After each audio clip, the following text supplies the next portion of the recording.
Who is business acquisition and business ownership a good fit for? The first thing that comes to mind when I think of that question is people who are willing to work. As a laundromat owner with a wash and fold service, I mopped those floors. I washed people's dirty laundry. I went in and did the work that was required to keep my business running even when I had team members call out sick.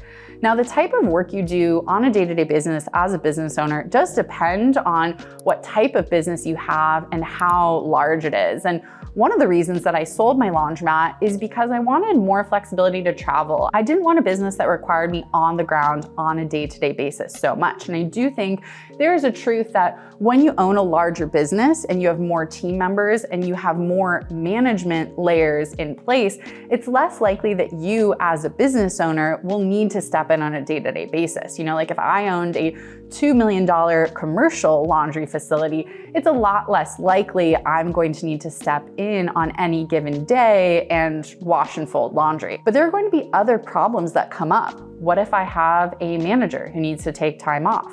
What if I have a piece of equipment that breaks? And ultimately, the problems in a business are your responsibility as an owner. At the end of the day, the success of your business comes down to you. And I think the type of person that's not a great fit for business ownership is people who don't understand that even with larger size SBA deals, a business needs an operator. A business needs someone who's paying attention to it and seeing, how can I improve this? What does the day-to-day operations look like? Are things going smoothly? And I run across this kind of archetype of person that I called a holdco bro. And this is someone who, I have a conversation with about their plan for business ownership, and they've never owned a business before. Usually they've never even managed employees. They have, few years of work experience, maybe they're fresh out of an MBA program, and they've got this great plan. They're gonna buy 3 to 5 small businesses in the next 5 years and put them in a holding company.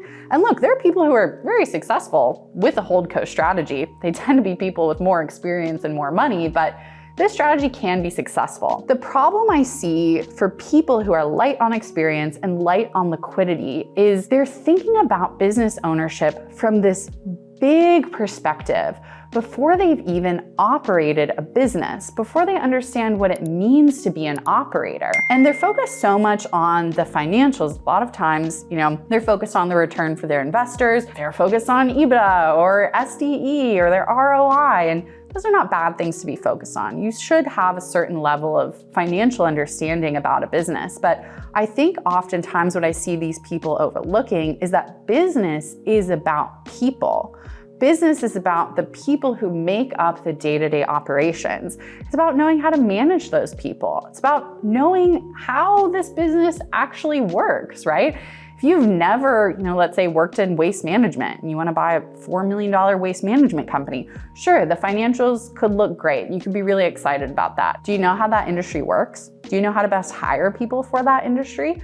Do you know what it takes to be successful in that industry? Do you have any experience in it? So I think there's this temptation to, try to go as big as possible right out the gate. And young searchers, I often see, have these grand plans. And what I advise people is buy a business within your reach. Buy a business that actually matches your experience and liquidity requirement. The first business you buy doesn't have to be the last business you buy. I've already bought and sold a business, and I plan to buy another larger business in the future. It's okay to start small, and actually starting with a smaller business, I think, is a great way to move into buying a larger business. I think about it like a starter home in real estate, right? The idea of a starter home is you buy what you can afford, you live in it for a while, you build up equity, you sell it for a profit, you use that profit to buy a larger home. Same thing exists in business, right? You can buy a starter business like a laundromat or some other small business. Buy what you can afford. Buy what is within your operational capacity. Learn a lot. Learn about being an operator. Run it successfully. Show that you have a track record of success being an operator. sell it for a profit, buy a bigger business, qualify for better SBA loan terms. Think about how much better positioned you're going to be to buy a larger business. You know, when you look at businesses to buy, business brokers have hundreds of people reach out to them. They get a lot of tire kickers, right? You have to differentiate yourself if you want to get on a call with a seller, if you want to see that data room, right? So imagine how different it will be when you call a broker and you say, hey, you know, I've been operating this business for the last 2 years. I just exited. I've got $400,000 cash, and I'm really interested in this business for these particular reasons. I think it's a great operational fit for me because I've already done X, Y, and Z. That broker is going to take you so much more seriously.